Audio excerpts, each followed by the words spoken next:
All right, here we go.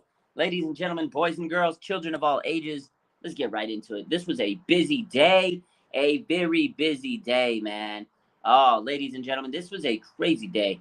I mean, it's been a couple busy days, right? I love this time of the season because it's always filled with news. There's just so much content to post. The Niners, they're getting close to the season. We got the final 53-man roster yesterday. We talked about that. And then today we got the practice squad, but usually you get these practice squad guys, maybe you miss out on a few players and then you're like, oh man, you don't really get these big time, news updates. Very few times you do. And today there was a big news update and we're going to talk about the news, the elephant in the room, right? Trey Sermon. Crazy, right? Crazy to a lot of people. SF Niners for Life. What's good? Michelle, how you doing? What's up, Debtopia? It's crazy because Trey Sermon underperformed this preseason. He underperformed last year. He had injuries. I was a little surprised because I thought they were going to give Trey Sermon the benefit of the doubt, give him an extra chance. They give a lot of players second chances. Jalen Hurd, he's got a lot of chances. You've given Dante Pettis a lot of chances. You had who else got extra chances? Jared McKinnon, he had a lot of extra chances. Sometimes they give players on this roster extra chances. But you know what? Kyle Shanahan and John Lynch this year said, we're not going to give you any more extra chances. We're going to make sure we have the best roster possible. Like, this was a little different than years past, right? I know a lot of people are very shocked. But if you watched his game, his ability in the preseason, he just didn't have it. He didn't have that dog in him, right? He didn't perform well. He performed good in training camp. He looked okay. He struggled last year. This was a third-round pick. You traded up to get Trey Sermon. You traded up to get him. And I feel like Shanahan, whenever he drafts a running back, it doesn't always go well. So I hope Ty Davis-Price doesn't fall into this cluster. That's something we need to worry about, right, a little bit. Is Ty Davis-Price going to be the next Trey Sermon? Because look at this. 49ers have drafted under Kyle Shanahan and John Lynch several running backs. They had Joe Williams, who they drafted in the 4th round. You had Jared McKinnon. You didn't draft him, but you paid him $30 million. You got Tevin Coleman for $10 million. He didn't necessarily become an elite player. And then Trey Sermon was drafted in the 3rd round. Did you trade up for him? Some of these guys that actually had success for the Niners, you had Raheem Mostert. He was undrafted. Matt Breida, undrafted. Jeff Wilson, he led the team in touchdowns a few years ago. He was undrafted. And then Elijah Mitchell last year was your 6th round draft pick. He overperformed Trey Sermon. So Shanahan's good at finding like unknown gems, untapped potential. But when he goes out and he tries to find a bona fide, pure guy, running back that's going to come in and dominate the team, it doesn't always pan out, And Jermichael Hasty was undrafted. He wasn't like horrible, but he had big moments for his team, right? He was a 3rd down back. He was, a starter. He was undrafted, but then he became a starter on this team at some points through injuries, right? He had to get, bulk of carries at times because of injuries. So it's tough to see Trey Sermon go after 1 year, 3rd round pick. But, I talked to Smitty last week, and one of the things he said is you can't let draft value dictate your roster. And if everybody is hung up on the draft capital and the draft pick, the draft value, then, yeah, they'll never cut him. And this is what Shanahan did today. He literally said, okay, you know what? I'm not going to worry about draft value. I'm going to make the best move for my team. So in order to, so they signed a lineman today. Blake Hance, rhymes with Trey Lance. I like that. Blake Hance. They signed this guy, an offensive lineman out of, he played for the Cleveland Browns last year. They needed depth on the roster, right? They claimed this guy, Blake Hance, on the waivers today. And in order to make way for him, you needed to make a corresponding move. And out of all the players on their roster that was kind of able to be released was Trey Sermon. Trey Sermon was the guy that was expendable. You had a lot of depth at D-line. You're not going to touch the D-line. What are you going to do? Drop one of those linebackers? No, you can't drop a cornerback. You need the depth there. You can't drop, or cut an offensive lineman. You're bringing in an offensive lineman. You're not going to cut an offensive lineman for an offensive lineman. You're committed to the 3 quarterbacks. Wide receivers, you're not cutting anybody. So this literally was the only position available. They have a wealth of running backs. The Niners are always good at dominating running backs, and picking up guys and using the running backs. You got Elijah Mitchell, who is going to be running back one. Hopefully he stays healthy. And then you have Jeff Wilson Jr. And if he's healthy, he can perform well for this team. He's a good goal line guy. He's a good short down back. And then you have Ty Davis Price, who's a rookie who you drafted in the 3rd round. And it looks like Ty Davis Price was the replacement. He was the replacement for Trey Sermon. They drafted him to put pressure on Trey, and TDP outperformed him. Simple as that. Simple as that. Simple as that. And then you have Jordan Mason. And again, we talked about this earlier. Jordan Mason took the biggest dub of the whole offseason for the 49ers. It's crazy, man. Jordan Mason is the guy that beat out Trey Sermon, and he's an undrafted back. Last year, you had Elijah Mitchell beat out Trey Sermon, and he was an undrafted back. Or sorry, a 6th-round back, a late-round pick. So you have a 6th-round pick and an undrafted back beating out Trey Sermon in back-to-back years. 2 late-round guys that beat him out. So that just tells you that Shanahan has a knack for talent in the later rounds at running back. But these guys perform. You couldn't cut Jordan Mason. If you were going to cut Jordan Mason, you knew he was going to get snagged up. And Jordan Mason outperformed Trey Sermon by far. By far. By far. It's crazy. Now, did Trey Sermon deserve a second chance? I don't know. You guys tell me. What do you guys think? Do you think Trey Sermon deserved a second chance? He didn't really get that second chance that Kyle Shanahan always gives people. What's up, everybody? How's it going? Niner Guy for life. Mason gonna ball out. Debtopia says maybe Kyle learned that isn't a great idea. So many second chances. Yeah, so maybe he's tired of giving people the benefit of the doubt. Maybe he's tough. Maybe he's got a little tougher. I know Kyle loves tough love. Maybe he says, you know what, screw it. I don't want to give people that much chances because it always ends up failing. He's given people so many chances, and 9 times out of 10, it doesn't pan out. Sometimes it does. Sometimes he gives these guys chances and they turn it around. Most of the time, it doesn't for Kyle. So maybe he was like, you know what, screw it. I'm not going to give these guys second chance. He was okay with taking the L here. And again, if Trey Sermon clears the waivers, maybe he goes back to the Niners. I said that earlier. Maybe he goes back to the Niners. But will he clear the waivers? I think some team will take a flyer on Trey Sermon. He's a 3rd-round pick. Somebody will claim him, right? Don't you think Trey Sermon has enough talent that another team might say, you know what, the Niners couldn't turn this guy around. The Niners couldn't get him going. But what about us? Maybe we could turn him into something. Seattle, the Rams, somebody will take him. I don't know if he clears the waivers. Western Mass Niner fan said Mason's going to ball out. Mason's going to dominate. This guy's going to ball out. He really is. He looked so good in the preseason. Again, I know it's preseason, but he also looked good in training camp. He played so hard. He's hungry. These undrafted players, they play hungry. They got hunger inside them. They play with a chip on their shoulder. Big Steve-O knows. What's up, Raj? Just hopped in, bro. Peace out, Sermon. Best of luck, yeah. One bad pick, don't change nothing. We still got the best scouting in the league. Yeah, Steve-O, I know they don't always hit on every pick, and this is a good point. I like that you brought this up. A lot of people are going to say, you know what, the Niners can't draft. The Niners are terrible talent scouts. They've had some misses. A lot of teams have misses. You're not going to hit on every single pick. But let's talk about the makes, right? They have a lot of good late-round talent that they've got. Dre Greenlaw, George Kittle, Elijah Mitchell, all the undrafted gems. They got Jason Poe this year.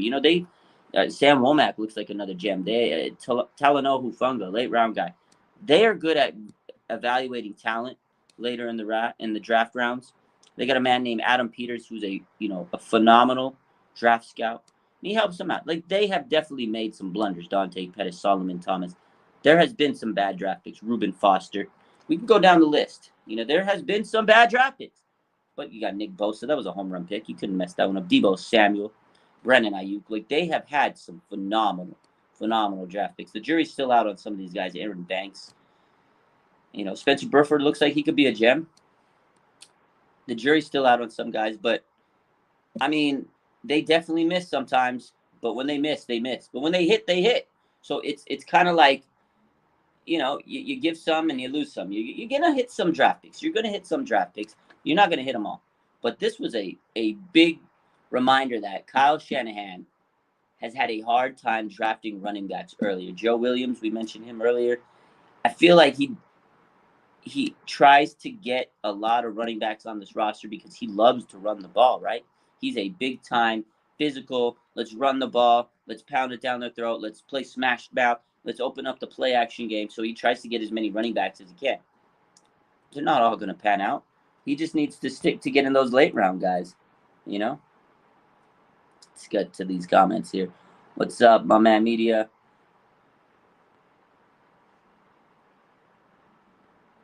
Have to build a roster to win a Super Bowl. That's right. Sad Niner fan says Seahawks are going to take Sermon. I could see the Seahawks taking Trey Sermon. I could definitely see the Seahawks taking Trey Sermon. You know what? Let's talk about JaMycal Hasty. The JaMycal Hasty was signed by the Jaguars. I thought JaMycal Hasty was going to the Seahawks. Like I could have pictured JaMycal Hasty, and I saw that man running in a Seahawks jersey in my dreams. I was like, oh, he's going to the Seahawks. Jacksonville, not a bad landing spot for JaMycal Hasty. And I know a lot of people earlier were like, oh, well, they should have kept Hasty if they were going to cut Sermon. But again, you had to cut someone for Blake Hance, right? You had to cut someone. They would have cut JaMycal Hasty most likely, or some running back. Running back was the position they could afford to cut someone. They knew they weren't going to cut or keep JaMycal Hasty. They knew if he didn't clear waivers, he was going to go somewhere. They weren't going to be able to keep a guy like that. So they have great running backs. And it tells me again, without a shadow of a doubt, that Jordan Mason won over this team by far. Like, this man put in such hard work, and I think you have to congratulate Jordan Mason for the work he did this offseason. He played phenomenally great this offseason. I mean, he's a preseason warrior.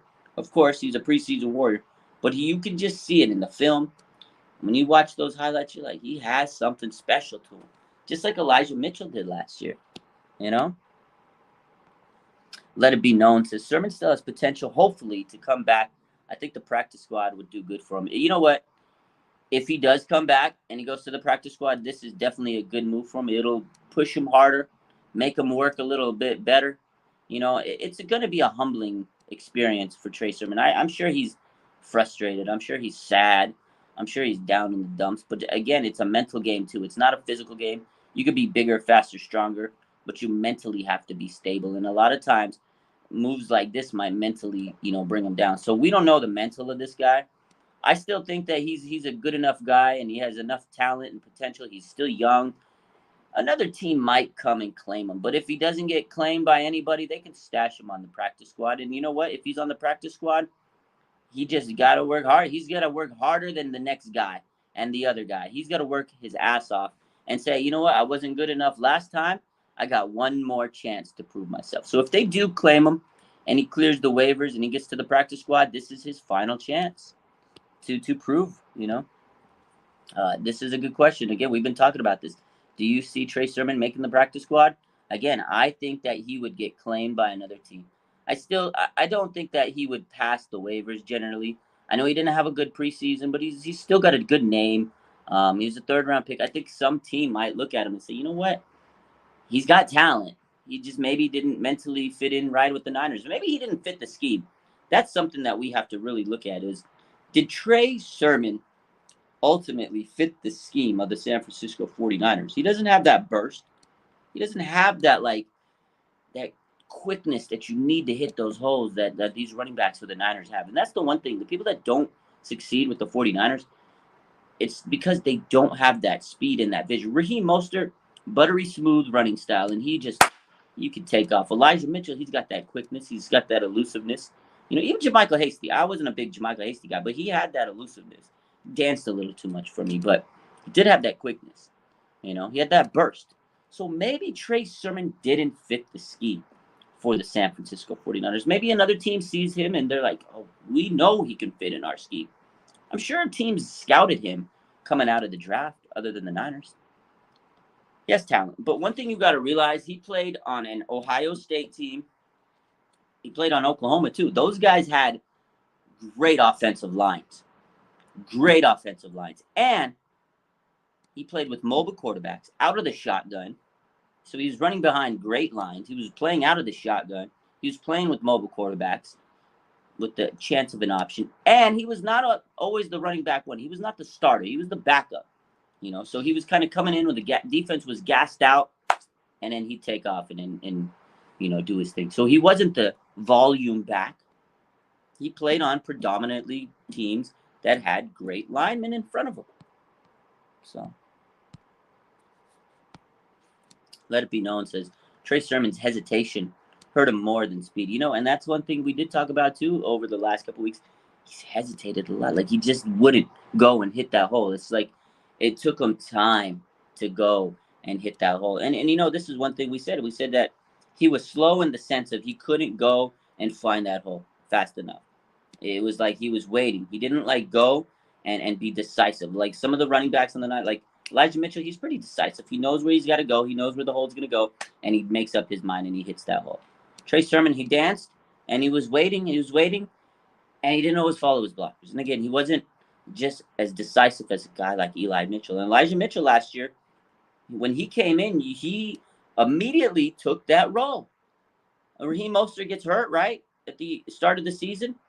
They gave Elijah Mitchell the carries, and he just ripped it out of the ballpark. Trey Sermon was a third-round pick, and he didn't get the call. He didn't shine in the preseason. He didn't shine in practice. He had a hamstring injury. He was limited. Mentally, he just didn't make it happen.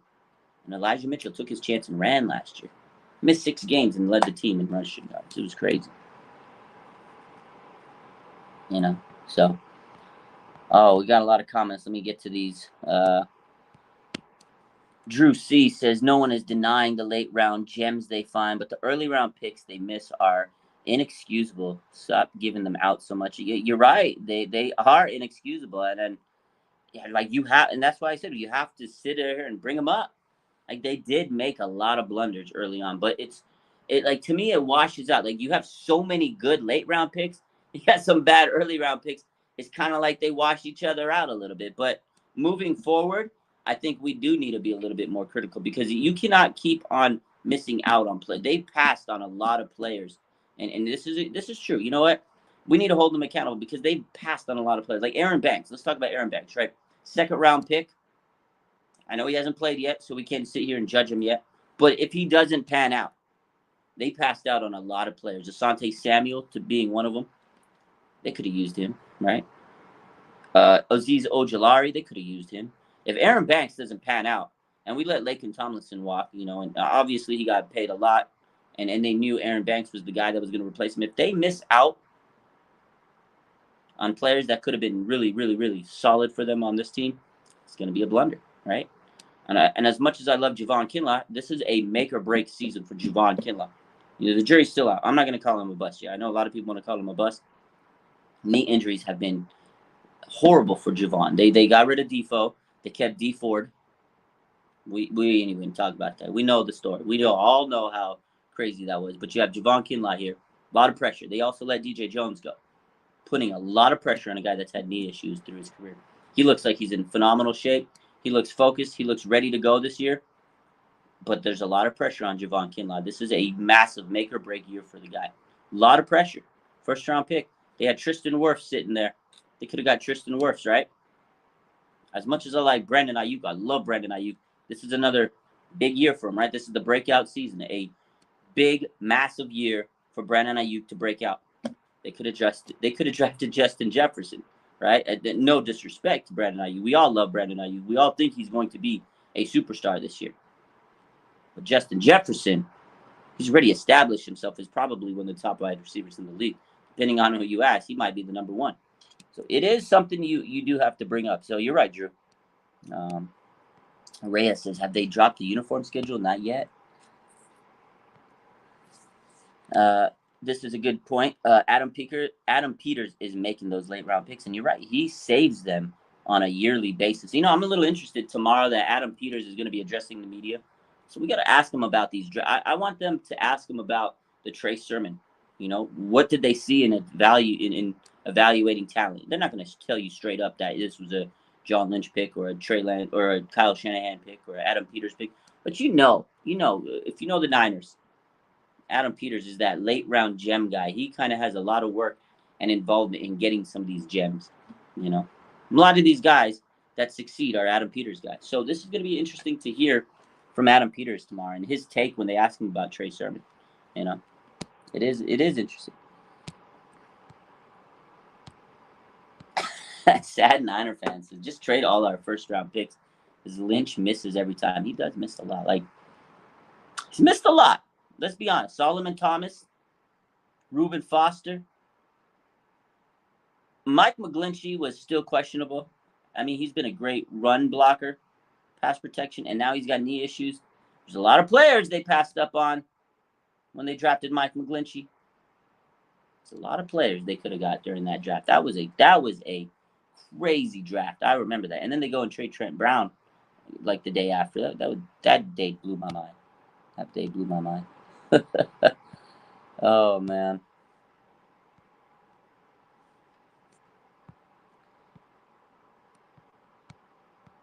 Do I think I see Tart coming back? You know what? I thought maybe so. They might keep a flyer out on him. You know, he's always welcome back to the team.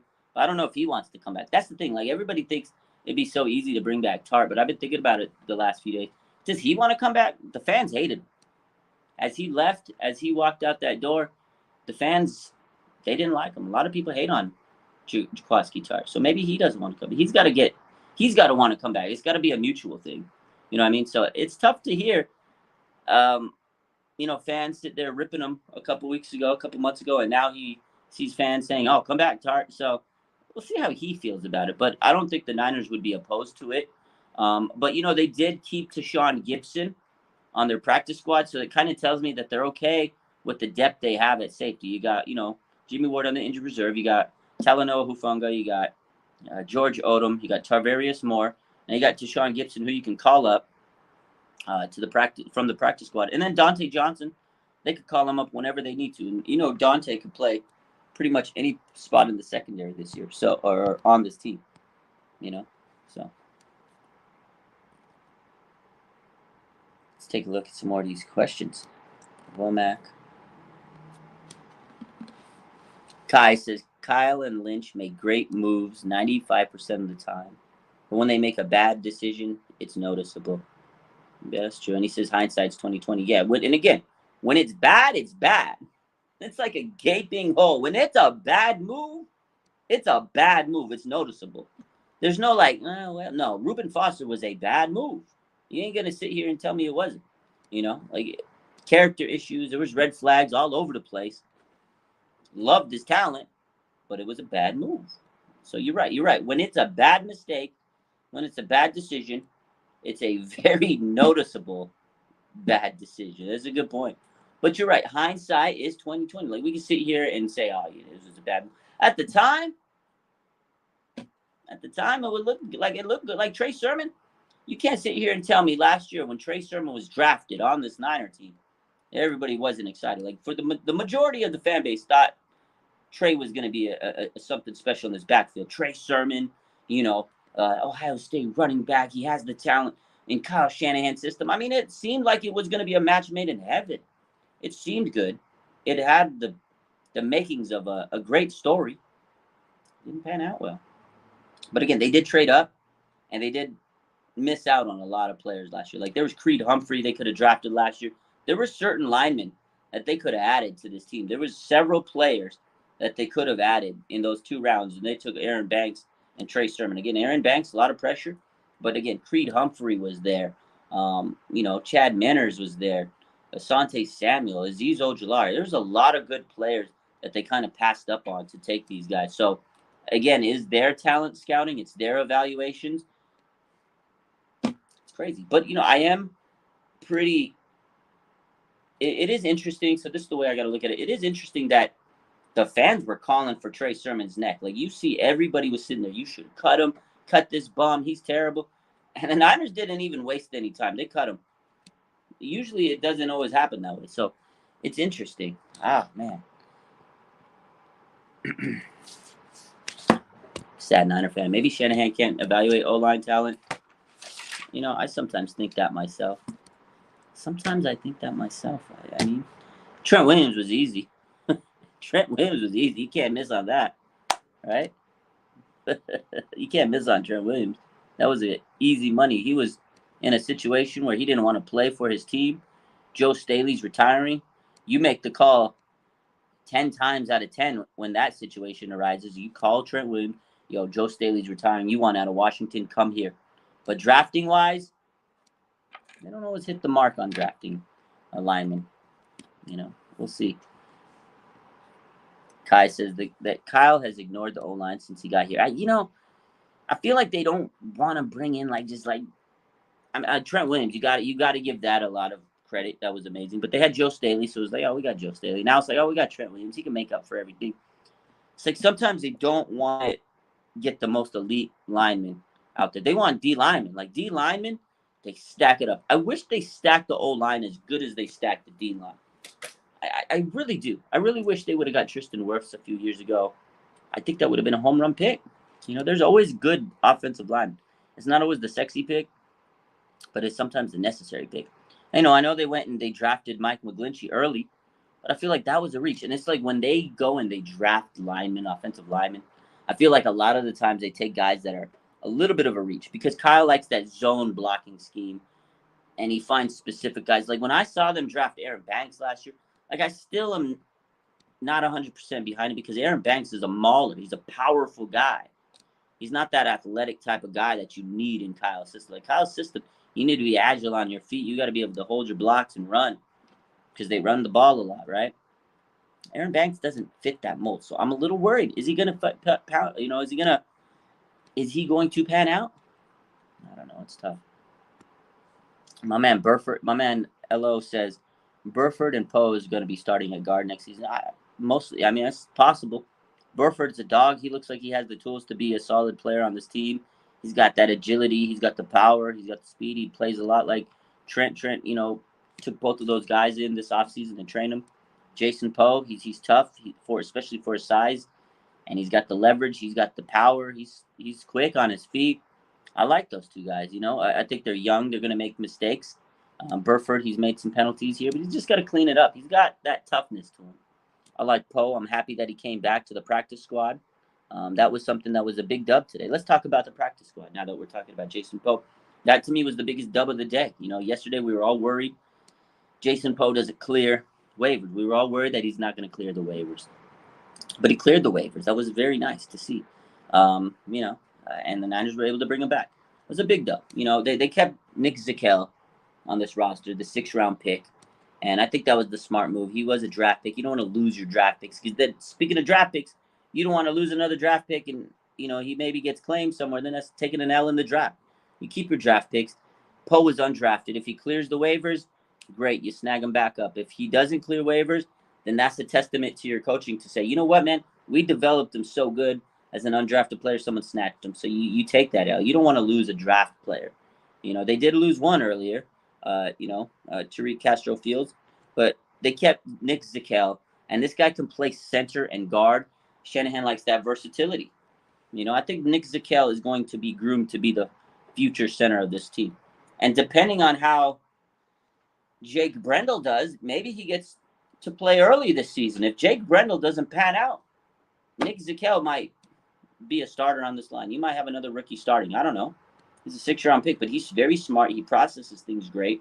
I like Zakelj. I think this was a good move. He really started to step up as the training camp sessions went on and as preseason went on. And, again, he took a lot of reps at center, and that's important. They were playing Poe at guard. He can play center. He can play guard. He can't really play tackle because of the size. So I think that's where his versatility limited him. So if he is versatile, but not at the positions they need him. And Nick Zakelj, he's a center, and they need center depth. Brunskill's got a hamstring strain, so we don't know how good he's going to be, how effective he's going to be. So it makes sense that they kept Zakelj. But at the end of the day, Jason Poe came back, and that is huge. I think Jason Poe was one of the good stories of this offseason for the Niners. An undrafted player. He played at a small school, and he started at certain points, and he played with the ones at certain points. I think Jason Poe was a dub, and the fact that we kept him was excellent. I'm happy about that. Kai says he's happy that they kept Mason and Sermon. I think the majority of fans are happy that they kept Mason over Sermon. I mean, if you base it on how they played, hell yeah, they should have kept Mason, right? Mason he did so much more than Trey Sermon did this whole offseason. You know what I mean? You know what I mean? So, my man RE Investor was good. He says there are a few offensive linemen, including a top name center, that got cut. One particular, Nick Martin. I don't mind us bringing in, and of course, our own Donovan West. Yeah, Donovan West didn't make this roster or the practice squad. There's still certain players out there. And, you got, how many people did they sign to the practice squad? 1, 2, 3, 4, 5, 6, 7, 8, 9, 10, 11, 12, 13. And I think there was a linebacker, Blake Lynch, that reportedly got signed. So that's 14. So maybe you can get 2 more players. There's still a chance to bring in a few players here and there. But let's go down this roster real quick. The practice squad. I'm going to read out all the names. They signed defensive lineman Alex Barrett. I like him. Good depth. You need depth on the D-line in case of injuries. I know they have a very stacked D-line, but you always want depth on the roster. Then you got Tashawn Gibson, the veteran safety. Again, they got Jimmy Ward that's going to be on the injured reserve for at least 4 weeks. You can call up Gibson. He's a veteran, and I think the veteran presence is important here. I don't know if he really had the greatest preseason of all. He came on late, but it's nice. He's a veteran guy. He can come in, and they can utilize him if they need for a few weeks. So it's not a bad move. He's been a former Pro Bowler. Alfredo Gutierrez made the practice squad. The international sensation, on the International Development Program. He made it. Alfredo, shout out to Big Alfredo, made the practice squad. Good for him, and he's going to continue to develop. Hopefully they can get this guy right. He's a massive human being. Taylor Hawkins, safety. I liked what I saw out of him. He was a ball hawk. He had an interception in the preseason. He worked hard. I like that move. I like that they kept Taylor Hawkins. It was nice. Quantrez Knight, man, I love this guy. I think this was a stellar guy addition to the practice squad. He worked hard during the joint practices. He played good, during the preseason. So a guy that I really had on my radar. He was undrafted out of UCLA. Good talent. I think this guy can stick around for a while. I was hoping they kept him and Tariq Castro-Fields. Tariq Castro-Fields, 6th-round pick out of Penn State. He got signed by the Commanders. They waived him yesterday, and the Commanders were all over him. So we did lose 1 draft pick, unfortunately. But we got a lot of our undrafted guys on the team. Wide receiver Tay Martin made the squad. Linebacker Marcelino McCrary-Ball made the squad. McCrary-Ball was solid this offseason. He was a very good player in training camp, and he was an excellent standout during the preseason. He got the interception in Green Bay. He's your future, man. I think next year, if Aziz leaves or Dre Greenlaw leaves, one of those guys, Marcelino McCrary-Ball can step in, and he can be a guy that replaces one of them. So I'm happy about this guy. They're going to continue to develop him. The Niners develop linebackers like nobody's business, and they draft these. They take these undrafted guys and they really develop them nicely. So a little bit of a surprise here. Willie Snead was brought into the practice squad. Not a lot of people thought they were going to keep him around after he had that drop touchdown pass against Houston. So again, veteran presence is very important to this roster. You want veterans. You want players that you don't have to teach too much. He can come in. He knows how to practice. He knows how to kind of help these younger guys. Willie Snead makes the roster.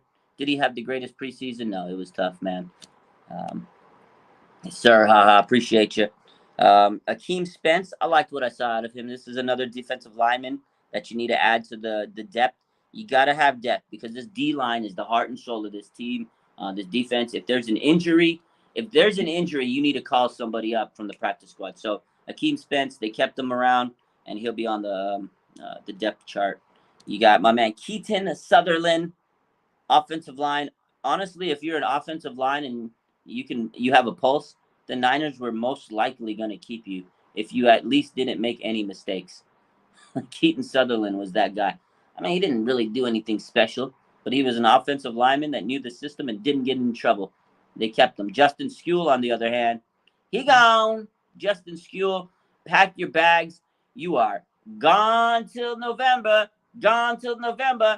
January, February. You're not on the team now. They cut Justin Skule like a bad habit, man. This man couldn't see the roster if he was staring at it in its face. I don't know. I feel bad for Justin Skule. He came back from a torn ACL, and he just didn't have it. Unfortunate for him. So then you had the last 2 players that were added to the practice squad. You had my man Malik Turner, wide receiver, special teams ace, the gunner. I like Malik Turner, man. This was a guy I thought was going to make the 53. But if you need a wide receiver in a pinch or you need help on special teams, you can call him up. This guy was a solid player during the preseason, and he made some big time highlight catches in training camp, one-handed catch. I love this, man. I think Malik Turner keeping Malik Turner was very smart. And then the last guy they added, this was good. Kamoko Toure. I thought we were going to lose this guy. This guy was a preseason monster. He was all over the place, a solid veteran addition. And Kamoko Toure, they kept him on the roster. He said his farewell to the Niners last night, and he did all his things. He didn't think he was coming back, but the Niners kept him, and that's very, very, very nice because he's great depth. He was one of the best pass rushers for the team during preseason, man. So I'm happy they kept Kamoko Toure. This was a massive dub for the team. All right. Media says, how did this dude not get picked up? It's crazy. It is crazy. Absolutely crazy. Top Shelf says, I thought Sutherland was trash. He was trash, but the thing is, he wasn't as trash as Justin Skule. So that's what he had going for him. He had a pulse, and he wasn't as trash as Justin Skule. If you want to compare the linemen on this team, that's who his competition was. He had to go up against, guys like that. So fortunately for Keithan Sutherland, he wasn't as bad as some of the other guys that were on this roster. So they get to keep him on the practice squad. So I don't know. I think we have a very good practice squad. I think this practice squad's pretty formidable. Any of these guys can come in and play solid contributing minutes to this roster in case there's an injury. So overall, I like it. I don't know. You guys drop your grade on the practice squad. I give it a solid B plus. I think they did a good job. You have good depth on every position, and I think they did. I think they kept all the guys you needed to keep. The only guy that I would have liked to have seen on this was Tariq Castro-Fields. I liked him. I think they could have developed him. He was a raw prospect, 6th-round pick. Washington Commanders. We got a solid player. So, S. Flood says, any update on Brunskill? He's still dealing with the hamstring. I haven't heard anything new. We'll see tomorrow. They return to practice. This is going to be a big player to keep an eye on. So, yeah, we'll keep an eye on Brunskill. We'll see what the news says tomorrow. Hopefully he comes back to practice because Dan Brunskill is an important depth piece now, and he can play pretty much anywhere on the line. This is a guy we really need to make sure is healthy. He is dealing with the hamstring, so we'll keep an eye on it. And if he has any news updates, we'll make sure to post it up there tomorrow. What time is the presser tomorrow? Not sure. I haven't seen any exact times for it. I'll have to find out. But usually they're between like 11 and 1, right? Depending on what time practice is. I have not seen. Let me see. Maybe somebody did post it. Let me see. Adam Peters.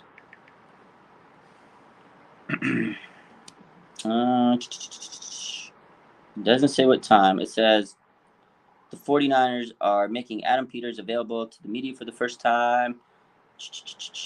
Doesn't say what time. Let me see. Nobody tweeted out the time. Yeah, we don't know the time yet. So we'll find out.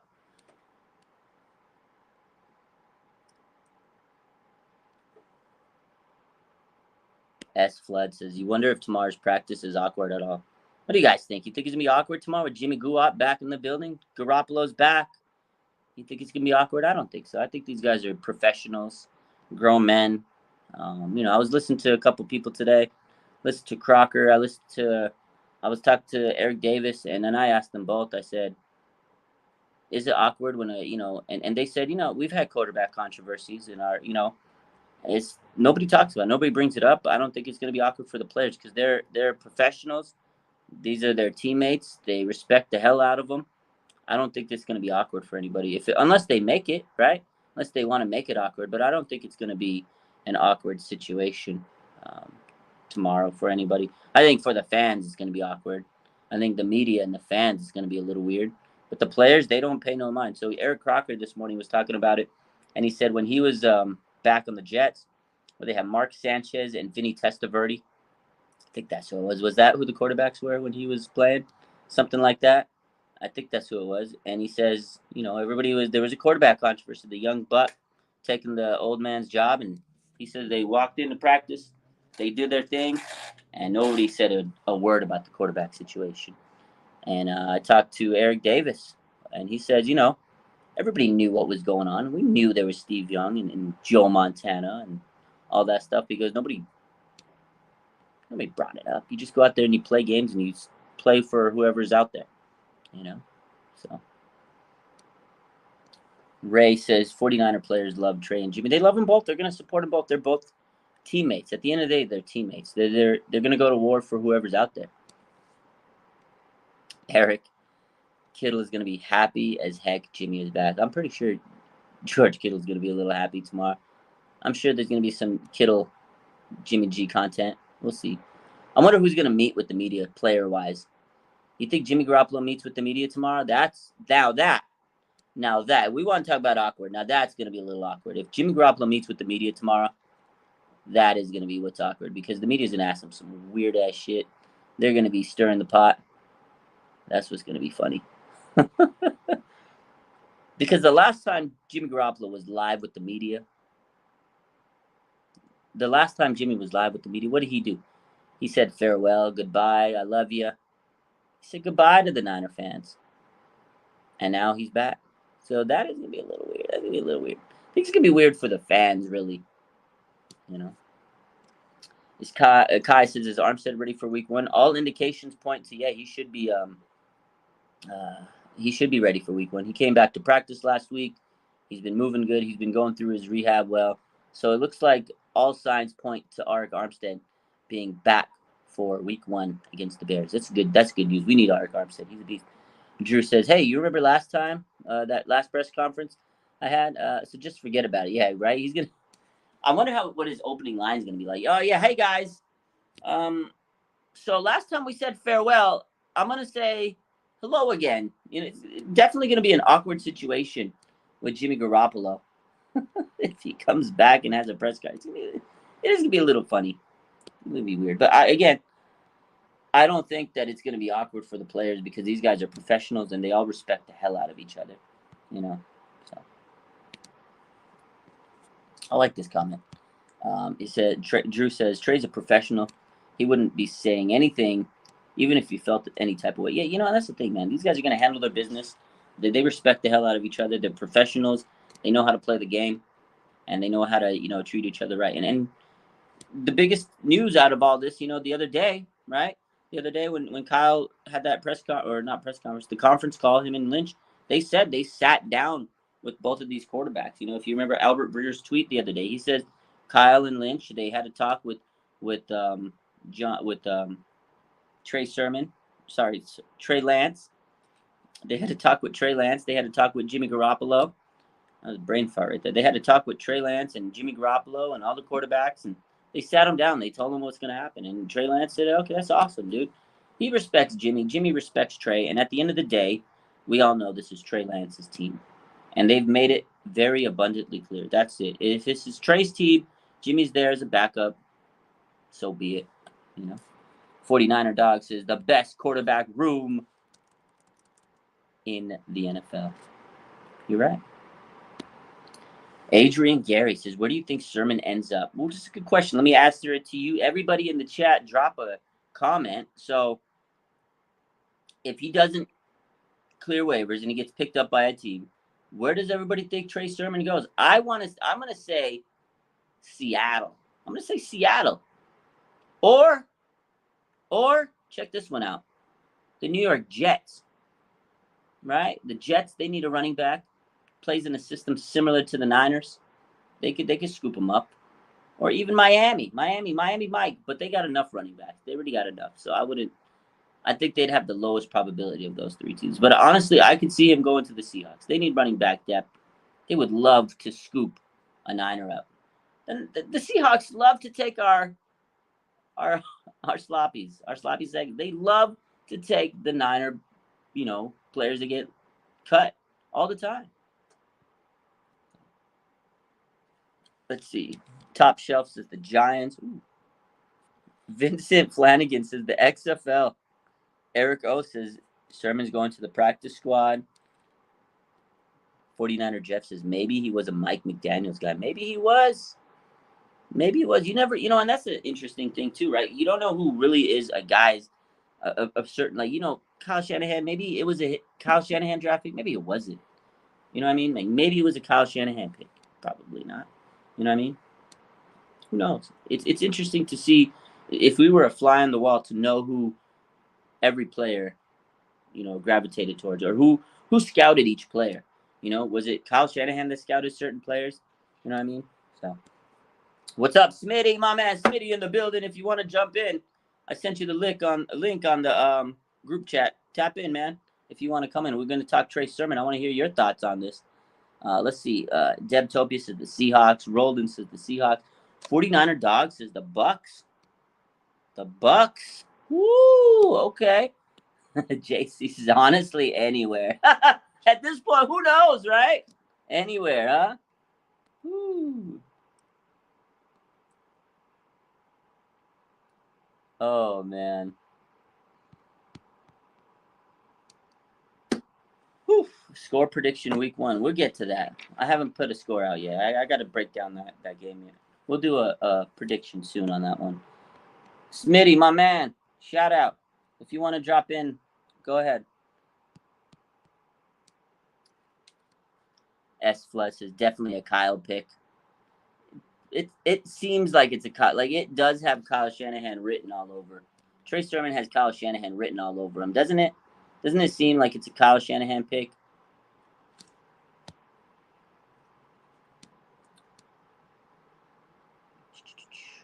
Drew says, I kind of feel bad because it's Trey's first year. I think he's meaning Trey Lance. But he's got thrown into a situation where it's Super Bowl or bust with the roster. But I think Trey's the guy for it. Yeah, there is a lot of pressure that goes on. And regardless if it was a Super Bowl roster or not, you're the quarterback of the San Francisco 49ers. You're always going to have immense pressure. Like, this is a pressure cooker team. When you're a quarterback for the Niners, there's just so much pressure on your shoulders, right? Like, look at the quarterbacks we've had, Montana and Young. And after that, every single year, you're held to high expectations because of the quarterbacks that have gone through these doors. Every single year, it's never different. No matter who is the quarterback for the 49ers, there's pressure. And now you're right.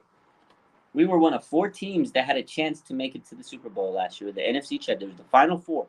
You had the Rams, the Niners, the Bengals, and, the Chiefs. That was it. That was the 4 teams left.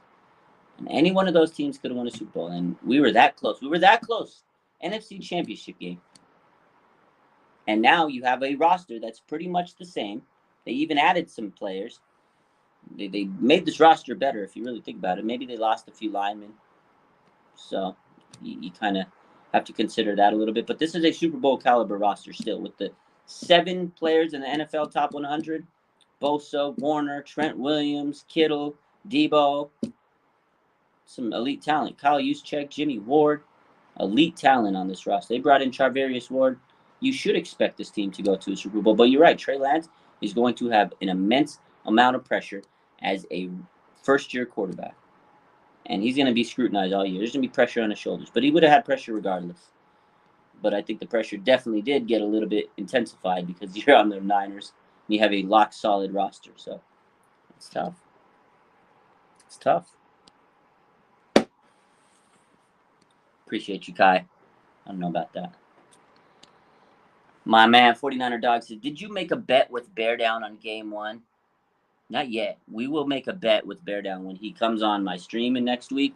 So for those that don't know, I did set up a stream with my man Bear Down because we're going to preview the Bears-Niners game. And I'll probably end up making a bet with the man. Sad Niner fan says, if the O-line can't hold up, it's going to be a long year for Trey. It could be. I hope this O-line holds up because young quarterbacks need a stable line in front of them, and they definitely need to not feel that pressure. He's going to be feeling that heat regardless. I know he can escape.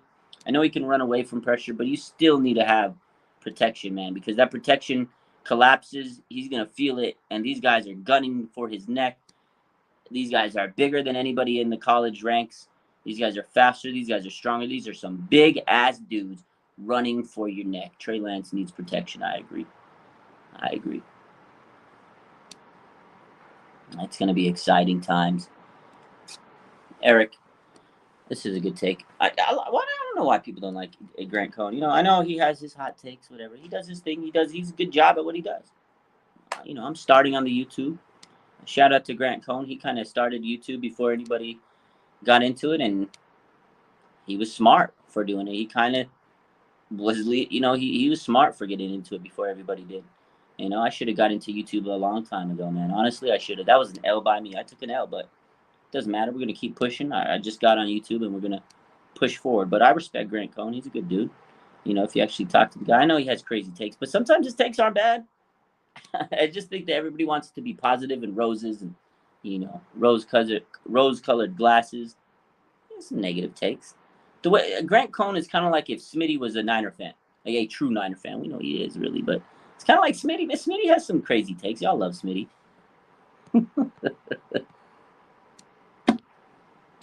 Sad Niner fans. The Bears fans have been talking crazy on Twitter. They really think they have a chance. These Bear fans. All I gotta say is I can't wait for week 1. I'm not gonna talk too much trash right now because it's still gonna be any given Sunday is week 1. I don't want to talk too much trash, but I know I'm gonna talk a lot of trash after the game if we win. So no, they have nobody on the team. You're right, Kai. S. Flood says, you think the Colts can be as sleepers in the AFC? I like the Colts, man. I think they have a great defense. You got Jonathan Taylor. He's a stout running back. You have good wide receivers on that team. I think they have a shot. Matt Ryan is definitely an upgrade over Carson Trash Bucket Wentz. Carson Wentz is terrible. How do you sprain both your ankles? We talk about Jimmy Garoppolo being injury prone. Carson Wentz takes the cake. Carson Wentz takes the cake, man. I think Matt Ryan was a major upgrade for the Colts. I like the Colts. They got a strong running game with my man, Jonathan Taylor. They got my man, DeForest Buckner, Darius Leonard. They got a dominating defense, underrated defense. I like the Colts. They're definitely a sleeper. I think not a lot of people are really hyping them up enough or thinking about them. I think they're going to be a sleeper team in the AFC. I do think so. I know everybody's talking about the Bills. I know everybody's talking about the Chargers, as they should, right? The Bengals, defending AFC champs. The Chiefs. Some good teams in the AFC, but the Colts, don't sleep on them. Tennessee Titans I don't think they're going to win that division. I know they lost A.J. Brown. Ryan Tannehill's a trash bucket waiting to get his job taken by Malik Willis. They should start him. And Derrick Henry, eventually the wheels are going to fall off on Derrick Henry. Come on, this man's been running the ball it's so many carries a year. This man, the wheels are eventually going to fall off on this guy. I love Derrick Henry. He's a great running back, but eventually it's going to catch up to him. Tennessee Titans are on the down slope.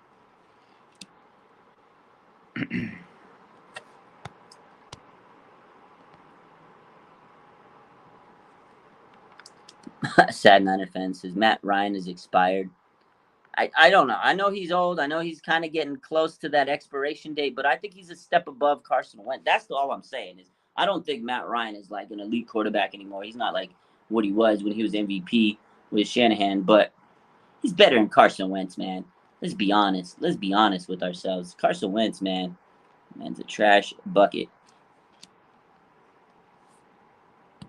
By the time Titans are 1-4, they will start Willis. Yeah, they're gonna do it. They're gonna start him at some point this season, probably by week 6. You're right. I agree with it. That's it. That's it for today. There's a lot of news. Practice squad is set. Maybe add a few players here tomorrow. We'll see. We added a lineman. We got Jason Poe back. It was a fun day. And we cut Trey Sermon. What a day, man. What a day. What an absolute day.